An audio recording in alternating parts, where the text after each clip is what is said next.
Hello there, welcome back to Scarecrow Crone's channel, and I'm going to do a bit more Minecraft today. This is not something that I've done in, well, God knows how long. I've been filling my channel with other things, but when I was going through it, I realised that I needed a bit more Minecraft, because that's the only thing people seem to watch, which is fair enough, because that's what I do. So I've decided to bring you an exclusive sneak preview of MineTek 4. For those of you who don't know, I am the creator of the MineTek mod pack, and it's going through its 4th iteration.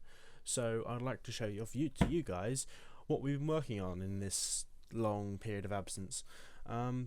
This is going to be launched probably September, middle of September, to you guys, as part of the gaming community that we're building. They can find more on this in on the MineTek website. So in the meantime, let's just go straight into it. That sounding all blue petery, here's one I made earlier. This is something I've been working on. The little base, just to show off what to do. It's mostly mechanism, to be fair. But yeah, this is MineTek 4. It may not seem like much right now. I haven't really gone into it, but I'm just going to go over to you what mods we've got in here and what you guys can expect in the newest version of MineTek. So let me just start over here. We have got this entire area is basically a power/plastic system. I'll explain later, but this one here, this is an automatic salt factory. So we've got fluid transposers, buckets coming into them using applied energistics 2, going into getting water from the aqueous accumulators that are over there, and they are making buckets. Now buckets can be put into a automatic crafting table with a pot from HarvestCraft, because HarvestCraft is in this mod pack now.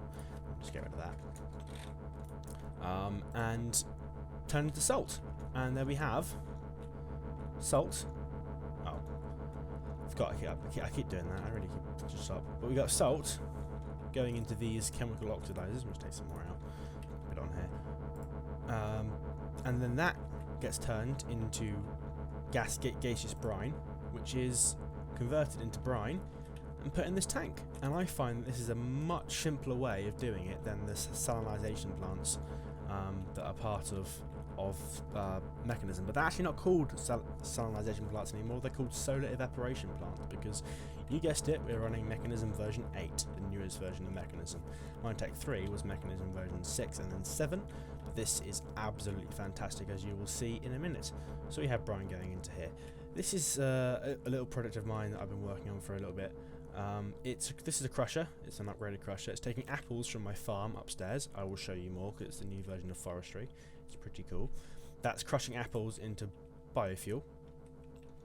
They are being put into here, pressurized reaction chamber, with water from the aqueous accumulators.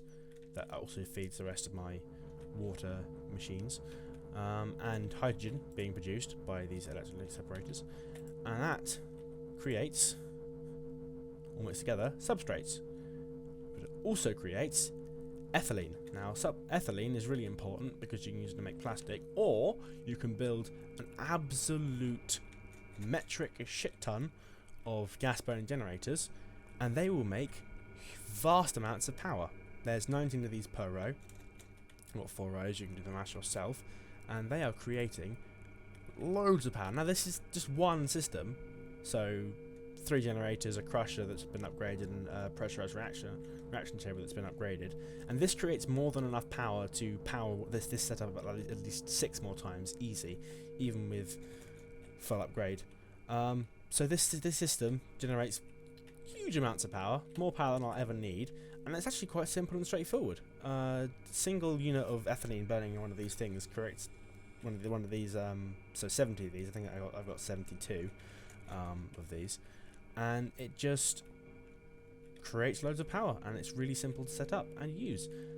This is a plastic factory that I was working on. If you do this process over here, but you don't burn the ethylene, you instead convert the ethylene from gaseous form to liquid form, you can put it with, you can get substrates, mix them in another PRC with oxygen and ethylene, and it will create HDP pellets, which is based on plastic. Now, I haven't finished the setup yet, but this thing's over here is making sheets. and the sheets can be made to make plastic blocks and a variety of other things in Mechanism 8. Not really important, but it's pretty cool, I think. Obviously this is Applied Logistics 2. I need to do that, otherwise I'm going mad. This is my AE system. It's mainly some stuff I've spawned in, to be honest, when I'm trying to get this thing set up. But the coal, the biofuel, the substrate, the sheets, the salt, that's all being created by a system that I made. And I will show you the forestry farm, which is just upstairs. Where's the hole? There it is. And then this thing up here. Now obviously I've got dense cable. I don't even need dense cable. I'm just showing off at this point. It's only carrying 5 channels, so I could have used smart cable or glass cable. But I wanted to use dense cable because it's big. This is my farm setup. Now it's a bit different for a farm setup. This is the capacitor that's running the thing. Basically my farm, and outside, sorry, doing that. It's a bit night outside, so it's not going to be doing anything, and it does make a bit of a mess. But luckily, MineTek 4 appears to be the most stable version of the pack that I've ever created, and it appears to be quite, well, smooth for a pack with 140 mods in it. So this is a farm, obviously, and you know it's quite a bit bigger because the new version of forestry. This is like one of the smallest farms you can build. I'm not joking. There you can get like a radius of 24, which is humongous. And this farm by itself, multi-farm, what's it doing? It's taking wood, apples, and saplings. Saplings are just put back into the system, along with dirt I put in, and the fertilizer is being fed in from downstairs. Whenever I mine it, I haven't got a mining thing set up yet, but that's the plan. And the charcoal is being sent through ME systems into the redstone furnaces, which turns it into, so the wood's being sent turned into charcoal, which is fed into these Ender IO generators, and that generates enough power to keep this running by itself, plus a little bit of extra. This thing's only getting 260 in, and it's a 175 million RF capacitor. I've got a bigger one downstairs, but it generates more power than you will. In fact, you can probably run your base, most medium-sized bases, off this thing by itself. Plus, you're making apples for the process downstairs, which creates even more power. Who knew you get so much power out of apples? Down the hole, down the hole, down the hole. Right, my big capacitor is downstairs, as I showed you. Through here. This one, it's actually shifting, but it's got a capacity of 3 billion RF, and it changes a lot. These are obviously cryo-stabilized flux ducts because they're from thermal dynamics, which is basically the old conduits from thermal expansion in a separate mod. And with Sphax textures, don't they look amazing? I mean, even without Sphax textures, they look amazing. They're quite expensive, but God, I can see so many people building a space base with these things. They look fantastic, and they also interface with other cables pretty well. The best thing about these ones is they have no resistance. You can put an infinite amount of RF on these things. Just make sure you don't overload it. Here's something from Mechanism 8. You will see lasers. Now, the primary function of lasers is to set up and provide the starting juice for fusion reactors, which generate even more power than my gas system. But you see I've got some blue power things set up here, including an exclusive OR gate. You wonder what it's for. Well, this is what it's for. I have multiple doors here because I got bored. Enter the base. Obviously these are carpenter's doors that I've skinned with sandstone, and apart from the light you wouldn't know there's any base there. Obviously during the day it becomes almost impossible to know if there's any base there unless you're checking every single block, but here you go. Open the doors. Right now both levers are off, but if I reset the system, lasers. It's a laser door. Now this is currently not running at max power because whenever I try to do that, I just drained my battery so fast. I mean, I've got 3 billion RF from that capacitor, but it's not enough to power these things, and they have to build up power. But if I did put them at full power, anyone walking through here would die instantly. It's pretty fantastic. I mean, obviously there's a lever that side you can use to turn them off, but if you're building a defense mechanism for your base, you might as well put these things down. Just anyone walking through here. I mean, I'm in creative mode right now. If I go into survival mode, that's doing me a bit of damage already, and I've been set on fire. Now that is at the lowest power possible. If I, for instance, if I set that to there, instant death. like I said, pretty powerful, but extremely damaging on the older. I've forgotten how to get to the bloody map from here. Options. Where am I?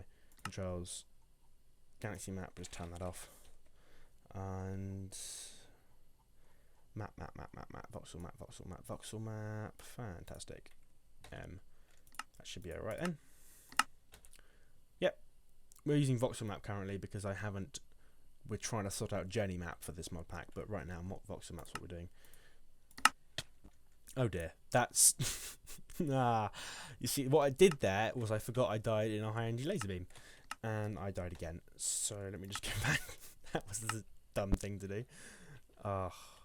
Yeah, so the only problem with this is it discharges any power stored in the system. So obviously you notice that I was fiddling with the redstone options there. There is a way of doing it to turn on the high power. I mean, you saw how much power my capacitor had a minute ago. This is with the lasers on at low power. Out 19,000 before it was running. Yeah. Now I don't know how. I probably won't challenge them to max power yet, but you get the picture. Those things are greedy for power. But once you have a fusion reactor up and running, which involves a whole bunch of stuff from Mechanism 8, you will be able to make that power back 1,000-fold. Fusion reactors are like the highest tier of power you can get, and we have them. I mean, I don't think even the biggest big reactor, maybe an active cooled one, but not a passive cooled big reactor would ever actually generate more power than that. Okay, so now I've shown you off my base, been having a bit of a boast. I think it's time to show you guys the rest of the mod pack. So other than creative mode, just the tabs. We have Carpenter's Block, DecoCraft. Yes, DecoCraft's come back. I didn't really want it back, but people will ask for it back, and I listened to you guys, so there it is. It's back. There are some pretty cool things in DecoCraft, and one of my only complaints about it is I'm not a magic guy, and this isn't a magic pack. But I realise you can just throw things in that make sense, and they're pretty cool. And it leads its way into several add-ons that are, in fact, based around DecoCraft and technology. And the tech, this was thrown in on a suggestion of mine. Obviously, I've skinned the whole thing as facts, but not with these ones yet. It's pretty cool from what I hear, but my new favourite mod you'll see up later. Mechanism 8, of course. This has got a whole new bunch of fantastic things, not least the seismic vibrator and a bunch of other things that are really going to be really useful for people on servers, which is what this pack is obviously designed for. That hasn't got texture. Liquid chlorine hasn't got texture yet, but I'm sure that'll be fixed. Chlorine is going to be part of what you need to make fusion reactor fuel. It's quite an in-depth process. I'm going to put a link somewhere about how to do it. But more than rewarding. Still lacking some textures on some of these things. I'm working on it. I hope to distribute a Sfax patch with the pack. Obviously, like I mentioned earlier, HarvestCraft, really useful for some things. People are going to be using HarvestCraft fuel and all other sorts of things, I hope, and for food, of course. That's what it's for, really. Extra Cells 2. This is an add-on for Applied Logistics 2 that allows you to basically an ME fluid system. I haven't explored it yet. I mean, I barely know anything about AE2 itself, but give it a go. It's not the problem here. Melissus Adverts. Melissus Advert is going to be almost entirely based on the server, and it allows basically people to create adverts and computer displays that do not rely on computer craft, which can be quite buggy on servers. But that's what it's for. It's not designed for single player. That's designed entirely for multiplayer. Melissus doors. These are pretty cool. You can have various kinds of doors. For instance, this door, which is obviously a floating door now. That's gonna freak some people out. But yeah, being in a doorway, that's gonna look pretty cool. It's not textured yet, but work on it. Factory doors, which I believe have to be placed together as 2. They do that, which is pretty cool. And now I can't get these bloody things down. And some other ones as well. I won't go in there. Spoilers. Open peripheral, random things. Developer Ollie Reed requested this because he likes the Blood Moon, and then when we were testing the pack on the server the very first night, we got a Blood Moon and we all died. So yeah, RF Tools. this is a new addition into the pack. Obviously you can see because it hasn't got any textures on it, but it's got some really cool things like a dimension builder. My main thing though is monitors. It's got like a monitor system. I think I had one set up downstairs once upon a time, but I broke it. No, it's still here. I haven't tweaked with it yet, but this thing is currently displaying the power of that, and basically it's really easy to use. It just uses sensor cards, similar to how the DecoCraft 2 monitors work, reactor monitors worked. And this means people who aren't that skilled with ComputerCraft can have cool monitors. I haven't formatted that at all, but it is possible to have cool monitors just displaying things all over the base if you need them to, without having knowledge of Lua, which you should probably learn. It's quite an easy language to learn. These are other things in here. I have to say the dimension builder is probably going to be disabled on servers because, yeah, I don't want people going around building all sorts of dimensions. It'd be worse than Mistcraft. Thermal Logistics, this is what I was talking about earlier when I said that ThermalCraft lends itself to tech mods. This is like a ThermalCraft. You can store Essentia, which is, from what I understand of it, like the source of power in ThermalCraft, in an ME network, which even for me who doesn't like ThermalCraft, that's pretty cool, if I'm going to be honest. Open blocks, that's obviously in from last time. Another one bites the dust. This is going to be configurable, probably. Mainly, I'll put this in mainly because IC2 isn't in anymore, and I want to do create crashed things. It's pretty cool because you can double all sorts of triple, quadruple all sorts of dust, and it provides a hook for Sphax to add textures, which is great. Obviously, binds plenty. That's been in the pack since 1.5.2. AE2 stuff. I don't even know what these things do, but I think they just expand what AE2 does in a more advanced way. Obviously, forestry's here. I did mention that earlier. Very little has changed there. BuildCraft, of course. Thermal Foundation. This is like the core mod of thermal expansion, which almost everyone's going to be familiar with by now. Little's been added to that, but I don't know what this does. What does this do? Oh, I'm so terrified that's just blow a hole in my base there. Oh dear. What the fuck's a fluivac? Oh, okay. I guess it's not working. It sounds like something to do with flux. So I'll just leave that in case I break everything. BuildCraft, obviously that makes a return. Obviously, it's the only one of the what I call the classic mods to make a return. But this is BuildCraft 7. It's had like 2 overhauls since just 1.25. No, 3, and it's actually quite a modern mod. Apart from the pipes, they're all a bit different now. It's been brought into what I say new Minecraft modding. My favourite mod's coming up. We've got Chisel here, obviously. More chisels here. Extra chisels. Chisel is a great mod. I mean, this is Chisel Tyrion, this is Chisel Factory Blocks, and it makes some fantastic bases with them. It's really good for building. Railcraft. Now, a lot of people didn't want this back, but I wanted it back. Mainly because, not the world then, because these are probably going to be banned on the server. I don't know yet. But mainly boilers, because boilers are fantastic, and coke ovens and various all sorts of things.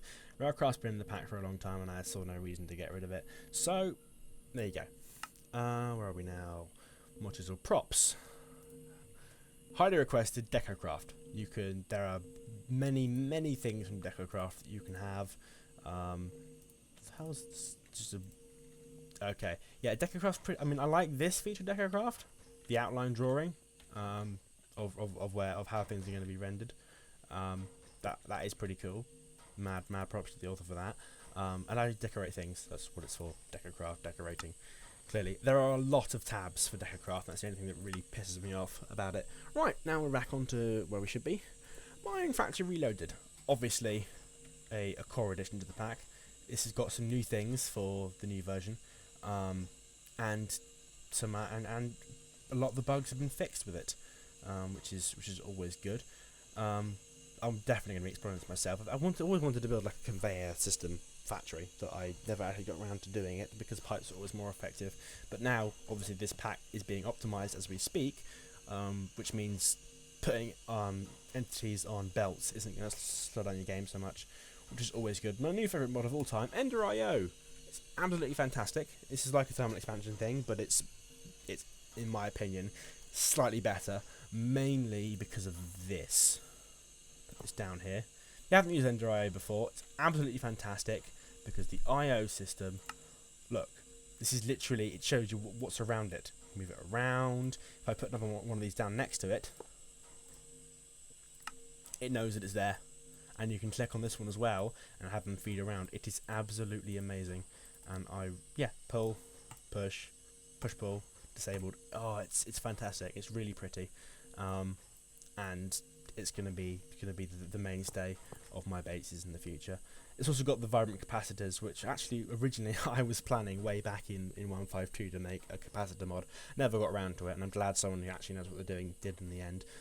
Multi-block energy storage is absolutely amazing. I mean, I've got these downstairs which are storing all my energy, and I find them fantastic. Obviously, the Ender IO system, armor and weapons, never had to check them out yet, but I will in future. Tinker's Construct comes back, obviously, because you can't go without that these days. People like making tools, and of course the almighty Bane of Pigs, which is I think down here somewhere. Where is it? Oh no, where's the Bane of Pigs gone? For those of you who didn't know, FYI, the Bane of Pigs is like a frying pan that kills even if you're in creative mode. There it is. It's like got stupid amount. Yeah, look at the durability on that. Oh, I mean, it's just so stupid. 474,836 durability. It does 10 million hearts worth of damage. Even if you're in creative mode, that will kill you. It's stupid. Absolutely stupid. Tinker's Construct. Obviously, extra TIC. This, from what I know of it, helps sort out the alloys and the metals in Tinker's Construct. Where are we now? Gendistry comes back because apparently, even though some people have been criticism of it, people like messing around with bees, and I must say, taking small flying insects and breaking them down into DNA does sound mad scientisty. I haven't done it before, but I love it. Who would put liquid DNA in a bucket? That sounds fantastic. This is all genetic stuff, I guess, for breeding bees. Simply jetpacks. This is a mod that people like to put in, and it's like configurable jetpacks. That's all it is, really. I'll mess around with that at some point. Redstone Arsenal. It's a new one from the COFH core, COF core, however you want to say it. Basically, it allows you to infuse your weapons and tools with flux, which is Redstone Flux, which is the main energy system. In fact, this whole system runs on a cross between Mechanism, Megajoules, and Redstone Flux, which are actually compatible, which is absolutely fantastic. Blue Power. Blue Power's back. Now, Blue Power made an appearance towards the end of MineTek 3, but it was alongside Project Red. But at this point in time, it has now completely replaced all the functionality of Project Red and more, because it's brought in the old pneumatic stuff. The thing about pneumatic cheese back in the day of 1.2.5 Tech It Classic were fantastic in the original Red Power because they were so clever and they never put items on the floor. They were like the holy grail of transporting things, and I'm glad it's back because it is really cool. It's like Red Power, but it's blue. I did a mod spotlight on it that's sadly outdated now, so I will have to update that at some point because there's a bunch of new stuff and things that work. DecoCraft, obviously, that's been in the pack since 1.5.2. I don't see any reason to drop it at this point in time. People love going to space. And this, I don't know why this end one exists. There's nothing on it. I think it's just a spare allocation to make sure the game doesn't crash when you go on a tab and there's something left to be allocated. So that is basically the mods that we have in MineTek 4. Hopefully, you guys will be seeing this in the next few weeks. We have a closed beta program running at the moment, and you can apply on the website. I'll put a link in the description below. And I hope you enjoy this little preview of the mod pack. And I equally hope that you will enjoy playing it yourselves when it releases to the public sometime in September. So thank you very much for watching, and I will see you later. Bye.